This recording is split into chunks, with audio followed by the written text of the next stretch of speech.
자, 오늘 본문 말씀 보겠습니다. 로마서 4장 16절에서 22절 말씀입니다. 같이 우리 한 목소리 읽겠습니다.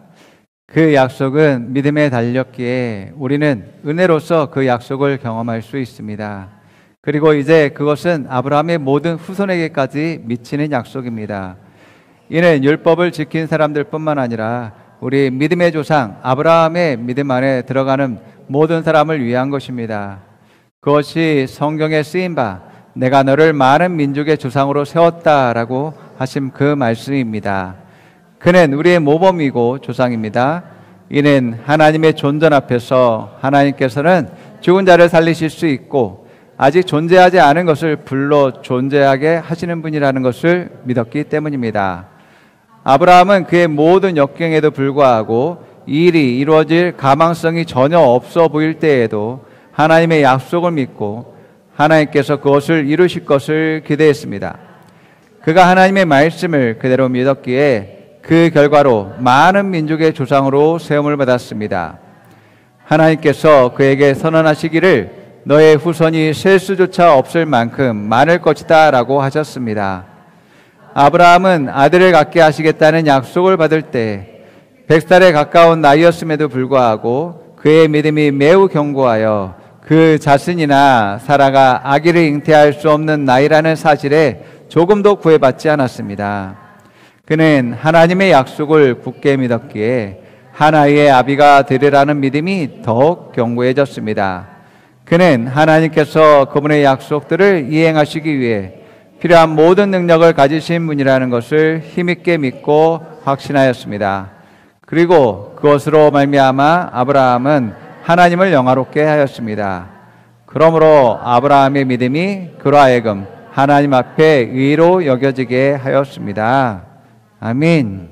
자, 오늘 말씀 통해서 가망이 없어 보여도 믿음을 선택하는 태도, 용기라는 제목입니다. 가망이 없는 그러한 상태 가운데 믿음을 선택하는 그러한 태도를 용기라고 합니다. 물론 여러분들이 국어사전에 찾아보면 용기는 다른 뜻을 말할 겁니다. 그러나 우리가 신앙적으로 영적으로 이 용기는 바로 정말 내가 인간적으로 계산적으로 논리적으로 합리적으로 판단했을 때 가망 없는 그런 상황 가운데도 말씀을 선택하는 믿음을 선택하는 그런 태도가 용기라고 하는 것입니다. 내게 유익이 되지 않으면 포기하게 되고 또 내가 좀 손실이 있게 될 것이다라고 할 때 또 포기하게 되는 것들을 보게 됩니다. 자, 그런데 많은 사람들의 삶을 들여다보면 정말 포기하지 말아야 될 것까지 보게 되어집니다. 어떤 분은 학교를 포기하기도 하고 어떤 분은 결혼을 포기하기도 하고 어떤 분은 정말 중요한 사업을 포기도 하고 자기의 삶, 인생까지 포기하는 그러한 경우들을 보게 되어집니다. 여러분, 우리에게 있어서 절대로 포기하지 말아야 될 것이 바로 말씀과 성령임을 여러분들 기억하기 바랍니다. 아멘. 말씀으로 우리가 나음을 입었고 또 말씀으로 말미암아 우리의 영혼이 양식을 공급받으며 또 그 말씀으로 말미암아 우리가 모든 문제 가운데 믿음으로 승리하게 되어지고 성장과 발전을 이루기 때문에 그렇습니다. 성령님이 말씀을 기억나게 하고 생각나게 하게 하시고 또 성령의 능력으로 말미암아 승리하는 삶을 살게 하며 우리 죽을 몸도 살리시고 영원한 삶을 살게 하시기 때문에 말씀과 성령이야말로 우리의 삶 가운데서 절대 포기하지 말아야 될 것임을 말하고 있습니다. 자, 우리가 오늘 본문에서 말하고 있는 아브라함은 우리가 잘 알고 있듯이 믿음의 조상이라고 칭하고 있습니다. 더욱이 이런 믿음의 조상이라고 말하는 이유가 그의 삶 가운데 가망이 없어 보이는 상황 가운데서도 믿음을 선택했기 때문에 그러한 진정한 용기로 말미암아 그가 믿음의 조상이라고 일컫게 되었다라는 것을 보게 됩니다. 아브라함의 삶을 보면 그가 하나님의 부르심을 받았지만 그가 약속을 받았지만 그가 하나님이 약속하신 그 장소에 갔을 때에 그 약속은 바로 이루어지지 않았습니다. 그 약속마다 다 이루어지는 시기가 다른데 제일 빨리 된 게 25년입니다. 정말 많은 시간들을 기다리면서 많은 연단과 또 고통들을 훈련들을 겪게 되었음을 보게 되어집니다. 그래서 우리가 오늘 말씀을 통해서 다루려고 하는 것은 하나님이 약속했고, 하나님이 우리에게 말씀하셨고, 하나님이 우리에게 축복하셨고, 하나님이 내 인생을 계획하셨음에도 불구하고 반대되는 현상과 더 이상 내 인간적으로 봤을 때 가망이 없어 보이는 상황 가운데서 우리가 어떠한 태도를 가져야 되는가에 대해서 우리가 함께 나누고자 합니다.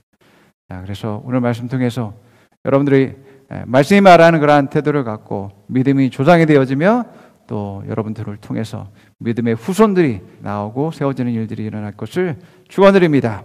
복을 누리는 순서가 있습니다. 먼저 생육하고 번성하는 것입니다. 내가 예수님의 생명을 얻고 거듭나고 또 그 생명으로 말미암아 풍성해 얻고 성장하는 것입니다. 우리가 육신적으로 세상적으로 풍성해지는 것보다 예수님으로 말미암아 그 생명과 그 말씀으로 성장하고 발전하는 것이 너무너무 중요합니다. 예, 그게 먼저가 되어야지만 되어집니다. 다음은 하나님 주신 그 형통과 부유함과 그 호의들을 받고 누리는 것입니다. 이것은 말씀으로 훈련됨으로 말미암아 이루어지는 것입니다. 내가 여전히 거짓말쟁이고 나쁜 태도들을 가지고 있고 다른 사람과 좋은 관계를 맺지 못하는 상황에서 호의가 베풀어지기를 바라요? 말도 안 되는 겁니다. 내가 다른 사람을 사랑하고 섬기고 베풀고 세워주고 성장시키는 그러한 사람이 됐을 때 나를 더 사랑하고 내게 더 함께 하려고 할 것이고 나와 뭔가를 이루려고 하게 될 것이고 내가 착한 행실을 보일 때 하나님은 더욱더 나를 더 축복하게 하시고 내가 하나님이 주신 복들을 다른 사람과 나눌 때 더 많은 복을 내게 주심으로 말미암아 나는 더 많은 부유를 누리게 될 것입니다. 이게 말씀으로 훈련된 사람이 할 수 있는 거예요. 말씀으로 훈련되지 않은 사람은 부유를 누릴 수가 없습니다. 부유가 축복이 쌓이지가 않아요. 항상 그게 다 날아가고 도망갑니다. 자, 세 번째는 땅을 정복하는 것. 생육하고 번성하는 것과 복을 통해서 부욕해 되어지고 다른 사람들을 세우는 그 일들을 통해서 땅을 경작할 수 있게 되어집니다. 오늘 말씀에서 아브라함이 우리의 모범이다, 우리의 조상이다라고 이야기해요. 자, 모범은 여러 사례 중에 하나님의 뜻과 계획을 가장 잘 표현하고 보여줌으로 말미암아서 본받고 따라갈 수 있는 것을 모범이라고 얘기합니다. 본이 되었기 때문에 우리는 아브라함의 그러한 삶을 보면서 그대로 따라갈 때에 그 축복들을 우리가 누릴 수 있을 것임을 우리가 알 수 있습니다. 예, 로마서 4장 16절 17절 말씀 읽어봅니다. 그 약속은 믿음에 달렸기에 우리는 은혜로서 그 약속을 경험할 수 있습니다. 그리고 이제 그것은 아브라함의 모든 후손에게까지 미치는 약속입니다. 이는 율법을 지킨 사람들뿐만 아니라 우리 믿음의 조상 아브라함의 믿음 안에 들어가는 모든 사람을 위한 것입니다. 그것이 성경에 쓰인 바 내가 너를 많은 민족의 조상으로 세웠다고 하신 그 말씀입니다. 그는 우리의 모범이고 조상입니다. 아멘. 아브라함이 우리의 조상이라고 말하는 것은 믿음의 조상이라고 얘기하는 거예요. 믿음으로 하나님의 축복을 통해서 하나님의 나라를 이룬 사람을 말하고 있는 것입니다. 또한 믿음으로 말미암아 우리가 그의 후손이 되어지고 그 축복을 받은 사람이라고 말하고 있는 거예요. 믿음의 조상은 믿음의 자녀를 낳아야 합니다. 그 아브라함이 낳았기 때문에 그냥 믿음의 후손이 되는 것이 아니었습니다. 그랬다면 하나님은 이삭을 번제단에 드리라고 요구하지 않았을 것입니다.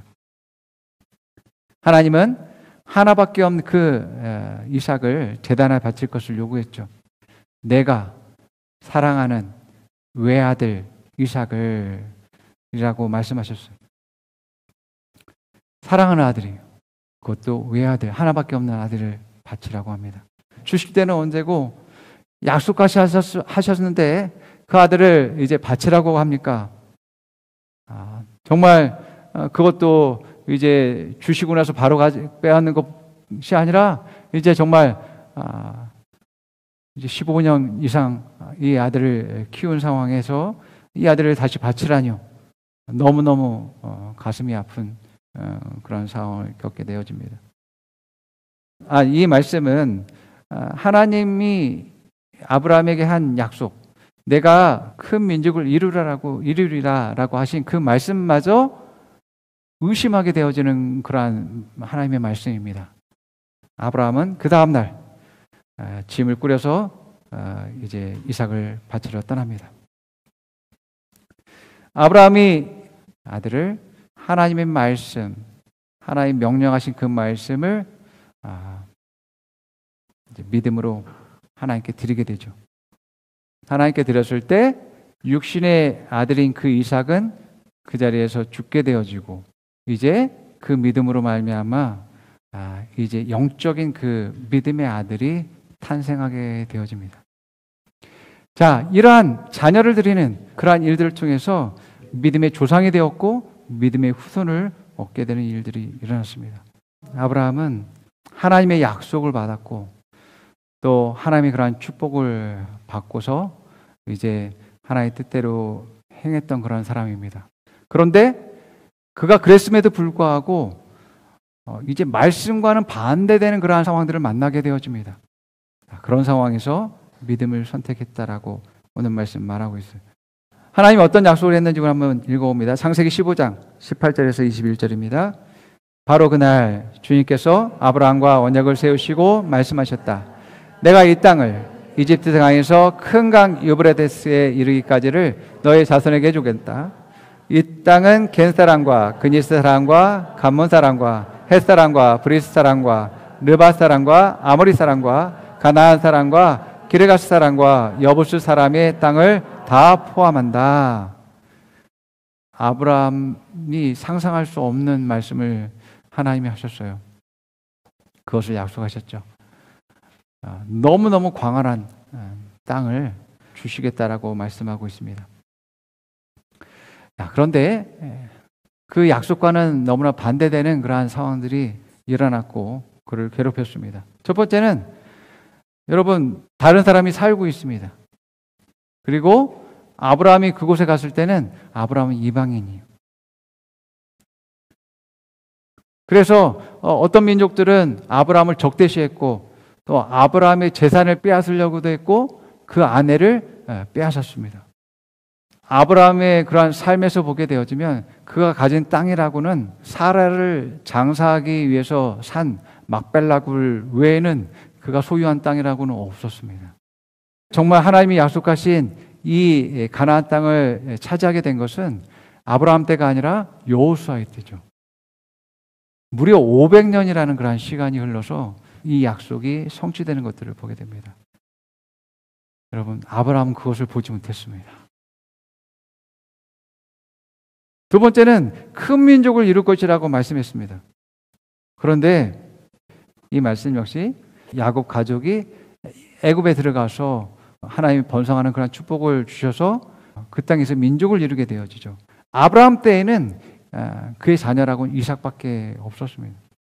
믿음의 자녀 이삭을 얻는 것도 참 어려운 일이었습니다. 왜냐하면 여러 나라와 민족들 사이에서 이방인으로 살아가면서 이집트와 그랄에서는 아내를 빼앗기는 일까지 일어났거든요. 아내를 빼앗겠다라는 것은 하나님이 큰 민족을 이루겠다라는 그 말씀과 전혀 반대되는 일들입니다. 또 뿐만 아니라 사라의 하녀였던 하갈을 통해서 이스마엘을 낳게 되죠. 하나님의 그러한 능력이 아니라 사라의 그러한 인간적인 그런 방법으로 자녀를 얻고자 하는 그러한 노력들도 있음을 보게 되어집니다.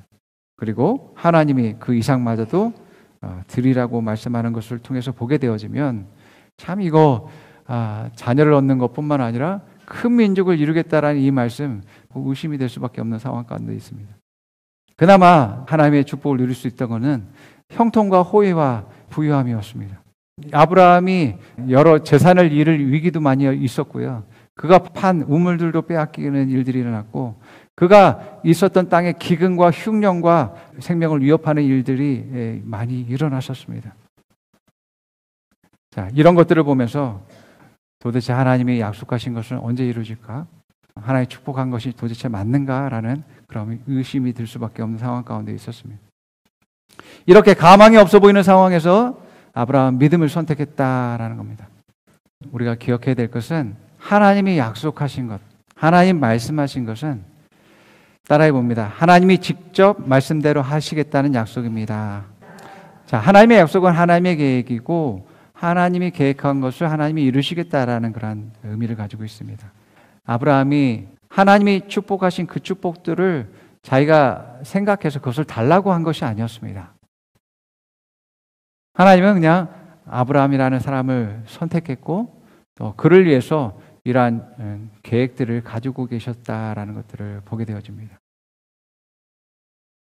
그리고 그것을 이루기까지 그렇게 떠나지 않겠다라고 말씀하셨죠. 하나님이 계획을 세우신 것은 하나님이 하셔야 될 일들이다라는 것을 우리가 반드시 기억할 필요가 있습니다. 내가 하고 있는 일, 내가 계획한 이 일이 정말 하나님의 계획인가? 하나님의 뜻인가? 그게 하나님의 계획이라면, 하나님의 뜻이라면 비록 지금 되지 않는다고 할지라도 지금 내가 계산기 두들겨 봐서 이게 타산이 전혀 맞지 않는 그런 상황이라 할지라도 그것을 이룰 것을 믿어야지만 해야 되는 겁니다. 왜냐하면 내가 하는 게 아니라 하나님이 하시는 일이기 때문에, 하나님이 계획한 거기 때문에 그렇습니다. 우리는 뭘 해야 돼요? 우리는 이게 하나님의 계획이라고 한다면 그 계획에 동의하고 동참하고 내 삶을 드리는 것이에요. 이루어지고 이루어지지 않았기 때문에 안절부절 할 필요가 없어요. 내 계획이 아니거든요. 그것을 이루는 것은 하나님이심을 우리가 알아야지만 되고요. 두 번째로는 하나님이 계획하셨기 때문에 우리는 포기하면 안 된다. 왜냐하면 하나님이 영원의 시간을 보시면서 이루실 것을 계획하신 분이십니다. 그리고 하나님 능력을 가지신 분이시기 때문에 절대 실패하실 수 없는 분입니다. 내가 바라고 내가 원하고 내가 기대하는 시간이 아니라 하나님의 때에 이루어지는 거예요. 하나님이 아브라함에게 큰 민족을 이루시겠다라고 말씀하셨어요. 바다의 모래알처럼 또 하늘의 별처럼 그렇게 수많은 사람들이 너의 자녀들이야 라고 말씀하셨어요. 하나님이 언제 내가 그렇게 하겠다라고 말씀하지 않았어요. 근데 또 하나를 기억하실 것은 여러분, 하나님의 때가 이르렀을 때에 하나님은 그 시간을 말씀하세요. 아브라함이 이삭을 잉태하기 전에 하나님이 아브라함을 방문했어요. 방문해서 내년 이맘때에 임신할 거야 라고 명확하게 그 시간을, 그때를 말씀하신 것을 보게 됩니다. 그리고 또한 하나님 약속하신 대로 정말로 그 시간에 사라가 임신하게 되고 또 그 다음에 출산하게 되는 일들이 일어나게 됐죠. 창세기 21장 2절 말씀 보게 됩니다. 사라가 임신하였고 하나님이 아브라함에게 약속하신 바로 그때가 되니. 언제요? 바로 그때가 되니. 예, 우리가 생각할 때는 도대체 모르겠어요. 하나님의 시간이 어떻게 되는지 모르겠습니다라고 우리가 생각할 수 있는데 그때가 이르르면 알 수 있습니다, 여러분이. 그때를 발견하고 그것을 깨달아야지만 되어집니다. 여러분들이 말씀으로 훈련하고 또 영으로서 여러분들이 방언하고 또 임재 가운데 있고 하는 이런 훈련들이 그때를 더욱더 잘 분별하고 파악하게 하는 것이죠. 자, 세 번째로 하나님이 계획한 모든 일들은 내 능력으로 할 수 있는 것은 단 하나도 없다. 자, 아브라함에게 준 축복을 한번 기억해 볼까요? 큰 민족을 이루는 건 생육하고 번성하는 것이죠. 두 번째, 하나님의 축복, 형통과 호의와 부유함을 누리는 것. 세 번째, 땅을 차지하는 것. 아브라함의 능력으로 되는 게 아니에요. 하나님의 계획은 하나님의 능력으로만 가능합니다. 불임인 여인이, 그것도 나이가 많은 여성이 아기를 낳는다는 건 사람의 능력으로 되지 않습니다. 큰 민족을 이루는 그것도 아브라함의 능력으로 되지 않습니다. 땅을 정복하고 차지하고 다스리는 일들 아브라함의 능력으로 되는 문제가 아닙니다. 호의와 형통과 부유함을 누리는 것, 하나님이 주시지 않으면 안 되는 것입니다. 내 힘으로 하는 것이 아니기 때문에 지금 안 된다고 해서 안절부절할 이유가 없습니다. 이러한 안절부절하지 못하는 그런 마음 때문에 사라가 자기의 여종 하갈을 남편에게 줘서 아이를 낳자라고 해서 이스마엘을 낳았는데, 그 이스마엘을 낳은 뒤로부터 가정에 불화가 일어나고 갈등이 일어나고 더 어려움 가운데 빠져들었다라는 것들을 보게 됩니다. 아브라함이 자기의 아내를 이제 누이 동생이라고 거짓말함으로 말미암아 오히려 그 가정에 수치가 임하게 되는 일들이 일어나게 되죠. 이처럼 하나님의 계획에 대해선 이게 가능성이 없어 보일지라도 이 일은 하나님이 계획했기 때문에 하나님이 이루실 것이다라는 그런 믿음을 가질 필요가 있음을 여러분들 기억하기 바랍니다. 또한 이것은 하나님의 때에 이루어질 것이고 또한 하나님이 하시는 일들이다라는 것을 우리가 올려드려야지만 되어집니다. 자, 그렇다면 우리는 이 가망 없어 보이는 이 시기 가운데 우리가 어떠한 자세를 가져야 되는가를 함께 나눕니다.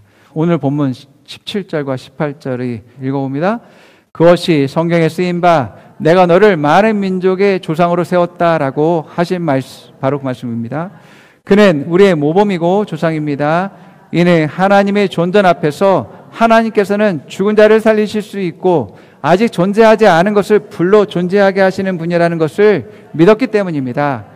아브라함은 그의 모든 역경에도 불구하고 이 일이 이루어질 가망성이 전혀 없어 보일 때에도 하나님의 약속을 믿고 하나님께서 그것을 이루실 것을 기대했습니다. 아멘. 여러분, 하나님은 죽은 자를 살리실 수 있는 분입니다. 죽었을지라도 살리실 수 있는 분이 하나님이시기 때문에 하나님에게는 못하실 것이 없다라는 것입니다. 또한 하나님은 없는 것을 있는 것처럼 부르시고 그것을 불러낼 수 있다라고 말씀하고 있어요. 이 말은 하나님에게는 불가능이 없다라고 말씀하고 있는 겁니다. 하나님 뭐든지 가능하시며 모든 문제를 다루시고 상황을 변화시킬 수 있는 분이라는 것입니다. 내가 낙심하고 내가 가망 없다라는 것은 내 능력으로 했을 때의 문제죠. 하나님이 하신다면 그건 내가 가늠할 수 없는 것입니다. 자, 그래서 하나님이 약속했다면 우리는 반드시 그것은 이루어질 것이다라는 것을 믿어야지만 되어지는 것입니다. 하나님의 그 계획은 하나님이 계획하신 것이고 하나님이 이루실 것이고 하나님의 때에 하나님의 능력으로 될 거다라는 것을 우리가 믿음으로 나아가게 될 때 비록 가망이 없어 보이고 할 수 없을 것 같은 그런 모든 것들 역시 믿음으로 우리가 이겨나가고 승리할 수 있게 되어집니다. 하나님의 때가 가까울수록 마귀는 우리를 넘어뜨리기 위해서 애씁니다. 그 많은 장애물들을 놓고 있습니다. 하나님이 축복하셨음에도 불구하고 다양한 문제들을 겪게 됩니다. 하나님 복 주셨는데 형통하는 것 같지 않아요. 일이 안 되네. 하나님 복 주셨는데 사람들로부터 많은 반대들이 있어요. 또 하나님이 복 주셨는데 재정의 문제들을 겪고 있는 것 같습니다. 하나님이 때가 이르러서 아브라함이 98세 때 아브라함을 방문했습니다. 그리고 내년 이맘때 사라가 잉태할 거다라고 말씀하셨어요. 그런데 그 말씀하시고 난 뒤에 어떤 일이 일어난지 아세요? 아브라함이 이제 그랄 땅으로 이제 이주했습니다. 그랄 민족 가운데 거주하다가 그랄 왕 아비멜렉이라는 그 왕이 사라를 빼앗아 갔습니다. 내년 이맘때 사라가 잉태한다라고 말씀하시고 약속하셨는데 그 믿음의 자녀를 출산할 그 사라를 빼앗겨 버렸어요. 이 일은 하나님의 약속이 깨어질 위기 가운데 있게 되어진 것을 보게 되어집니다. 아브라함에게 무슨 힘이 있어요? 사라를 빼앗아 올 수 없습니다. 그때 하나님이 아비멜렉 그 왕의 꿈 가운데 나타나서 사라는 남편이 있는 아내다, 여인이다라고 말씀하시고 그녀를 돌려보내라. 네가 그 여인을 돌려보내지 않을 경우 네가 죽게 될 것이다라고 말씀하셨어요. 이처럼 여러분 하나님의 때가 이르렀을 때 마귀는 이렇게 일합니다. 그 믿음의 자녀를 낳지 못하도록, 하나님의 그 때가 성취되지 못하도록 방해를 합니다. 하나님의 뜻은 하나님이 이루시기 때문에 이루어질 것입니다. 그러나 뭐가 문제겠어요? 마귀는 우리에게 믿음을 시험할 것입니다. 안 되잖아. 포기해. 하나님 없어 라고까지 이야기하겠죠. 하나님은 어떤 상황에서도 하나님의 뜻을 이루시고 또 성취하실 수 있는 분입니다. 단지 내가 지금 일어나고 있는 이 상황과 가망 없어 보이는 이 일들로 인해서 내가 포기하고 절망한다는 겁니다. 아브라함에게 약속했었던 하나님이 땅을 주시겠다는 그 일이 500년 후에 일어난다고 말씀드렸습니다. 그때에 여호수아가 그 가나안 땅 가운데서 정탐했을 때에 이제 12명이 갔는데 10명은 하나님 말씀하신 대로 기름진 땅이긴 하지만 우리가 가질 수 없는 땅이다 라고 이야기합니다. 왜냐하면 그 땅엔 골리앗들이 살고 있고 그 성벽은 너무너무 높고 견고하고 그들에게 강력한 무기들이 있어. 우리는 그들에 비하면 메뚜기야. 우리는 우리가 차지할 가망성은 제로에 가까워. 우리 할 수 없어 라고 이야기합니다. 그 말을 들은 수많은 이스라엘 백성들이 이제 그들의 말에 동조하면서 애굽으로 돌아가고자 하죠. 모세를 죽이고 또 애굽의 종이 되겠다라고 선포하면서 떠나가려고 합니다. 하나님이 약속하신 거예요. 가나안을 정복하는 데 있어서 그들이 한 거는 없어요. 그냥 말씀하신 대로 여리고성을 던 거, 외친 거밖에 없고 정말 용기를 내서 그들을 향해서 나아가서 대적하는 일들을 했을 때 너무나 쉽게 그들은 무너지게 되어졌고 그 땅을 차지해야 했던 것들을 보게 되어집니다. 예, 우리가 말씀보다 그런 문제와 그 상황을 더 크게 보는 것이 더 큰 문제인 거죠. 하나님은 그것을 문제라고 보지 않습니다. 하나님이 계획한 것은 하나님이 이루실 것입니다. 내가 계획했다면 문제일 수 있습니다. 그러나 하나님이 계획했다면 어떤 상황이라도 문제가 될 수 있음을 믿으시기 바랍니다. 그러므로 여러분 강하고 담대하시기 바랍니다. 말씀과 반대되는 그런 상황에도 굴복하지 마시고 염려하거나 걱정하거나 불안하거나 두려워하지 마시기 바랍니다. 그것이 점점점 나를 점령하게 되면 결국 포기하게 되고 좌절하게 되어지고 일들이 일어나게 되어집니다. 말씀을 버리는 일들이 일어나게 되어지는 것이죠. 그것을 다루셔야지만 됩니다. 계속 그런 일들이 일어날 때마다 내 자신을 다뤄야지만 됩니다. 그런 패배자의 마음을 하나님의 말씀으로 다뤄야죠. 이것은 하나님의 계획이야. 이것은 내가 계획한 것이 아니고 하나님의 계획이야. 이것은 하나님의 뜻이야. 그 하나님이 계획하셨기 때문에 반드시 이루어질 것이다. 하나님의 능력으로 이루어질 것이고 하나님의 때에 이루어질 것이다. 내가 지금 원하는 시기는 이때지만 이때가 아닐지라도 하나님은 더 좋은 시기 가운데 그것을 이루실 것이고 그때 내가 되면 내가 그것을 더욱더 알게 될 것이고 분별하게 될 것이야. 예수님이 말씀하신 것처럼 너희들이 계절이 올 것을 분별하고 또 날이 어떨 것을 분별하면서 시대를 분별하지 못하느냐라고 말한 것처럼 우리가 깨어있고 정말 말씀으로 분별하고 성령의 인도함을 받는다면 우리는 그때를 놓치지 않을 것입니다. 하나님의 때를 우리가 붙잡고 승리의 삶, 성장과 발전의 삶을 이룰 것을 믿습니다. 여러분은 승리자입니다. 여러분은 챔피언입니다. 아멘. 우리 함께 고백해 봅니다.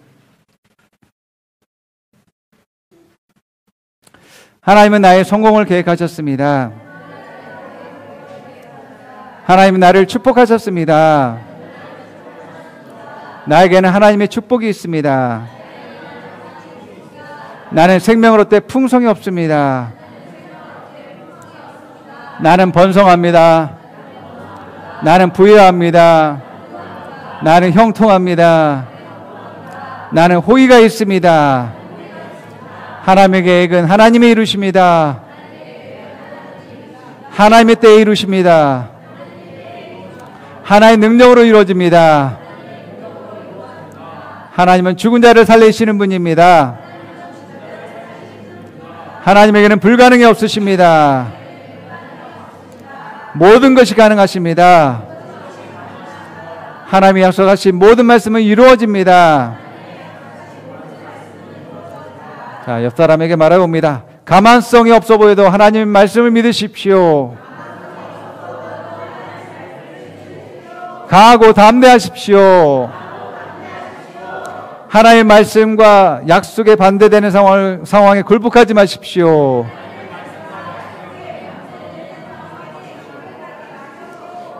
염려와 걱정하지 마십시오. 두려워하지 마십시오. 좌절하거나 포기하지 마십시오. 당신을 향한 하나님의 계획은 반드시 이루어집니다. 하나님의 때에 이루어집니다. 하나님의 능력으로 이루어집니다. 당신은 성공하는 자입니다. 당신은 챔피언입니다. 당신은 챔피언입니다. 챔피언 벨트. 예. 자, 기도하겠습니다.